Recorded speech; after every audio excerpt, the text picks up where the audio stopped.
Welcome back. Now we're going to work on forming our risen dough, and you can see my dough has doubled in size. And so now it's ready to be formed.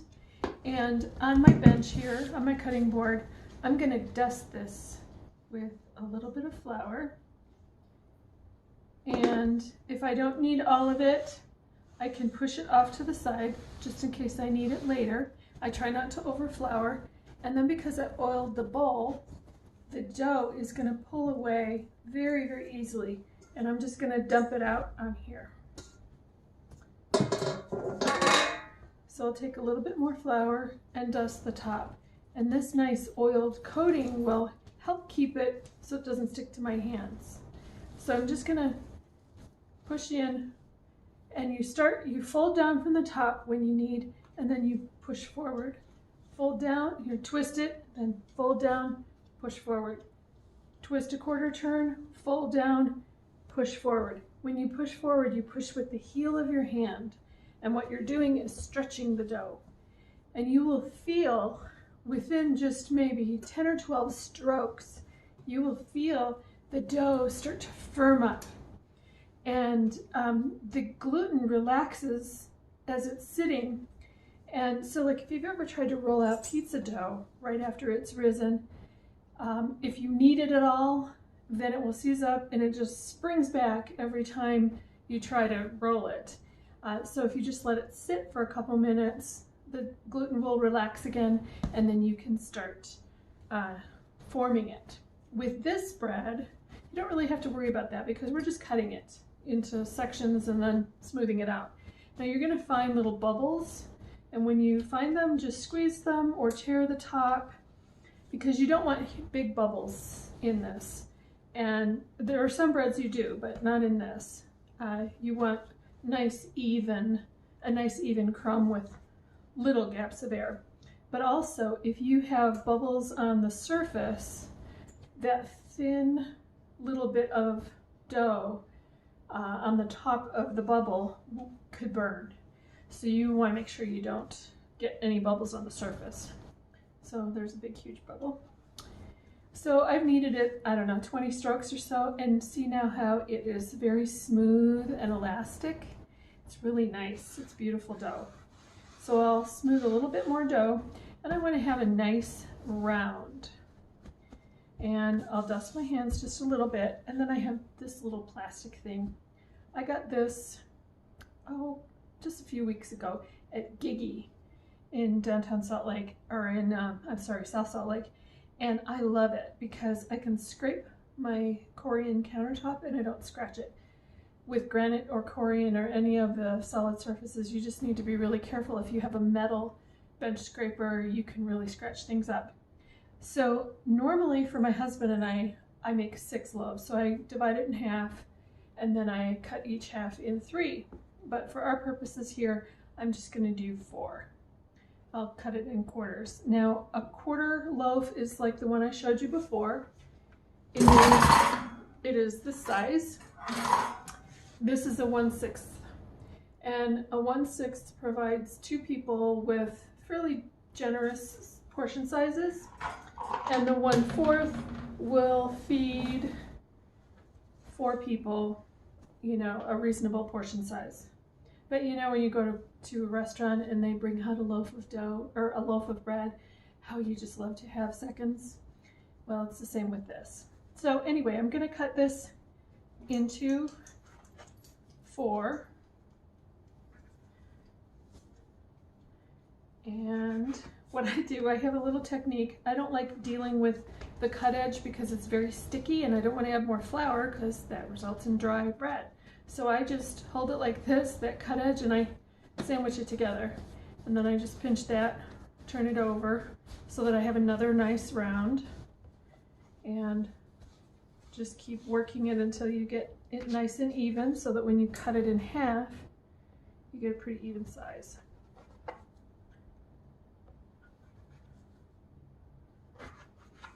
So again, I've got a cut edge, fold it up, and that way I don't have to add more flour. This is why I did a video instead of just providing a recipe, because there's little tricks like this that make dealing with bread easier. And they're things you just learn from experience. This and the oiling the bowl with the dough in it, sort of like making a bed with a patient in it. There we go. So I've got 4. And the next thing I do, just lightly dust your hands just so they don't stick. And the way I form this is I push my fingers in to stretch the top, and then I push the dough back under.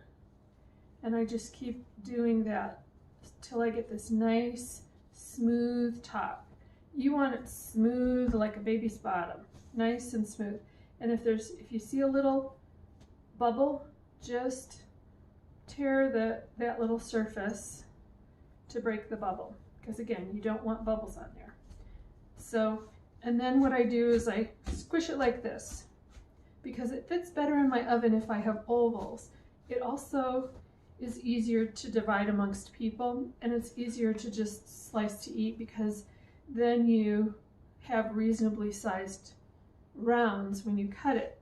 If you make it a circle like this, it's just more awkward. You have curved quarters and such, so it doesn't slice nicely.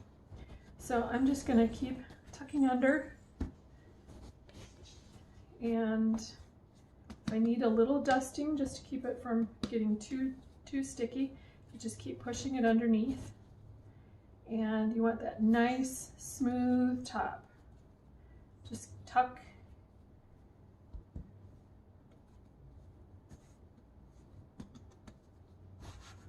You can roll it down, and you get to the point where this is just second nature when you do this all the time.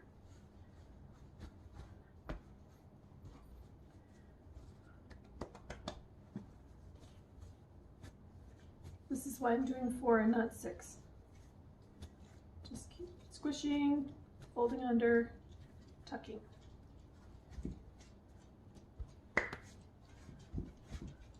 Squish.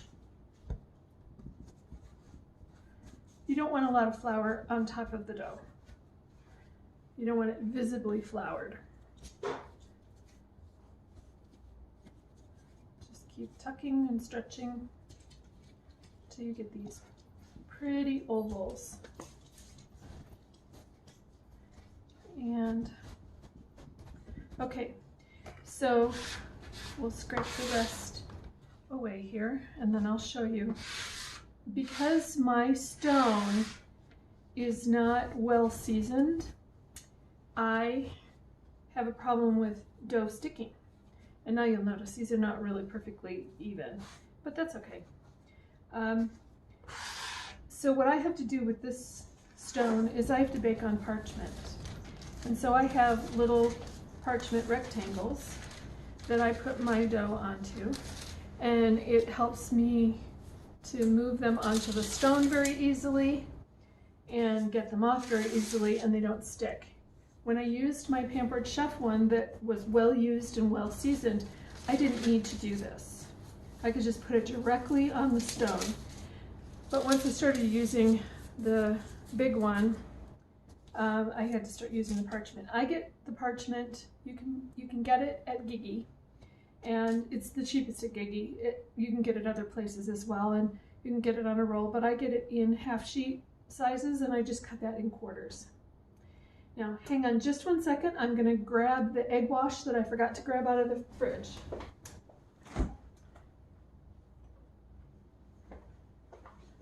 This is a beaten egg, and because I made that wheat bread this morning, I prepped this and I just stuck it in the fridge for this next batch. So I'm gonna lightly brush it. You don't want it gloppy at all. You just want a nice gloss on there. And this helps it to brown. You don't have to use it. It does help it to brown and gives it a little bit of a glossier sheen. If you omit it, that's fine. If you're allergic to eggs and you don't want to use it, totally fine. I have just been on a quest to just keep improving this bread recipe over time. So I have started brushing it. And so we'll do all 4. And then there is a technique to slitting the top. If you don't slit the top, it can bust out the bottom, and it will usually do it on the side. And so it's a good idea to slit your bread. And I tried using a very, very sharp knife, tried using a razor blade. They all kind of stuck and dragged through. And so I went back to my trusty kitchen shears. And what I do is I stretch it open as far as my hand will allow, and then I snip it. And you can see how it pulls up. I'll do it again. And that gives it a place to rise as it bakes. And that way it doesn't bust out on the bottom, which makes for, you know, it's just not as pretty. Still tastes the same. So I just make 2 slits. If you're making 2 instead of 4 loaves, I would make it long, and then you're gonna put 3 or 4 slits.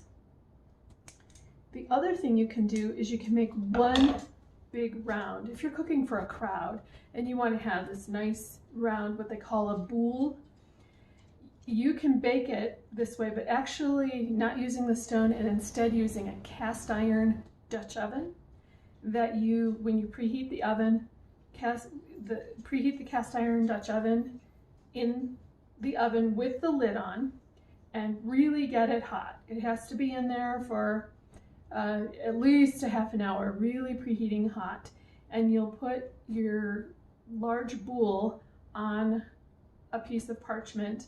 Then when you go to bake, you just drop it in the cast iron Dutch oven, put the lid on, and bake it. And that'll be in the recipe that you'll find attached to the information under the YouTube video.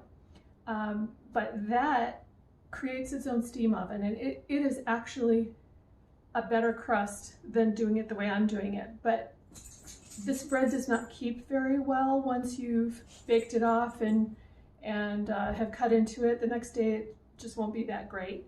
So you really only want to prepare enough for that meal.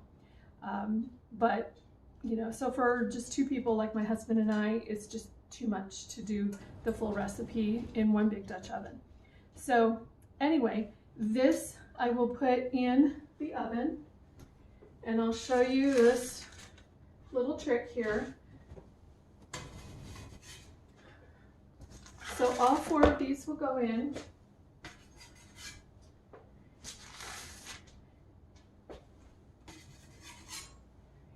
And then we have to worry about our steam oven. So what I do is I have about a cup. You need at least 3/4, but I have a cup of water here, and I pour some on each of these 2 pans.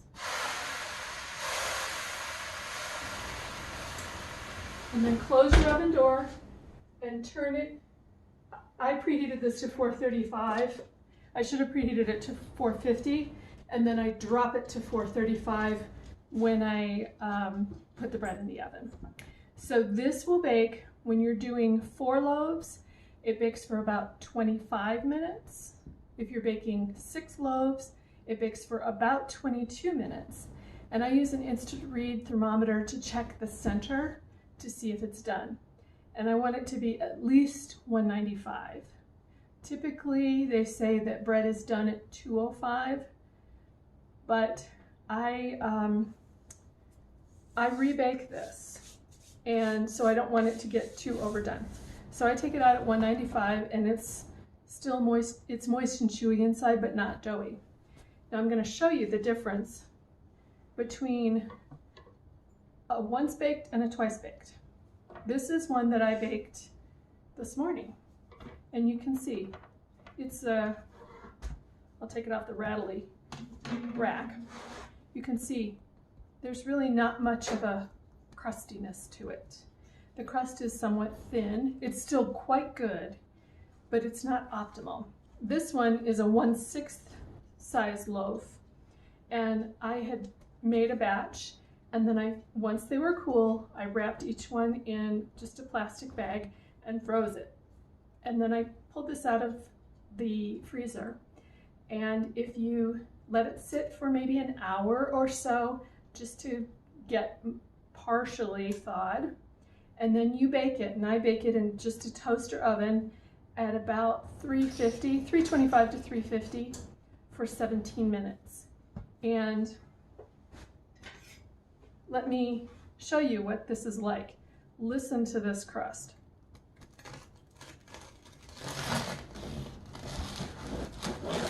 And you get shards of that crunchiness. And if you can see, this inside is still really soft and moist. I had been giving a friend of mine these loaves of bread, and I would give her sometimes more than one and tell her, oh, just put the others in the freezer and rebake them. But I only told her rebake them once. I thought she remembered, and so I just thought that that's what she was doing. Well, I recently found out that she had not been rebaking them. They had just been thawing them and eating them, and they loved them. And then she had it after it had been rebaked and said, oh my gosh, this is even better. It really is. It is so much better when you rebake it. So when I make 6 loaves and we have one of them for dinner, I'm sometimes a little bit disappointed because I really want the one that's been rebaked. And this is the one that people rave about when they have it. So give it a try. And I hope you really like this recipe. It is so easy. Yeah, it takes a little bit of time to prep, but once you've got them in the freezer, then you have got a fantastic meal. I make hearty soups and I freeze them in quart Ziploc bags and freeze them flat. And then once they're frozen, I put them in a little rack so I can pull out. I've probably got 5 different kinds of hearty soups in the freezer. Hearty soup and a loaf of bread is a fantastic dinner, and especially if you're taking a meal to somebody, it is so super easy. And many people who I've taken meals to have gotten crusty bread with theirs, whether it be soup or stew or something like that.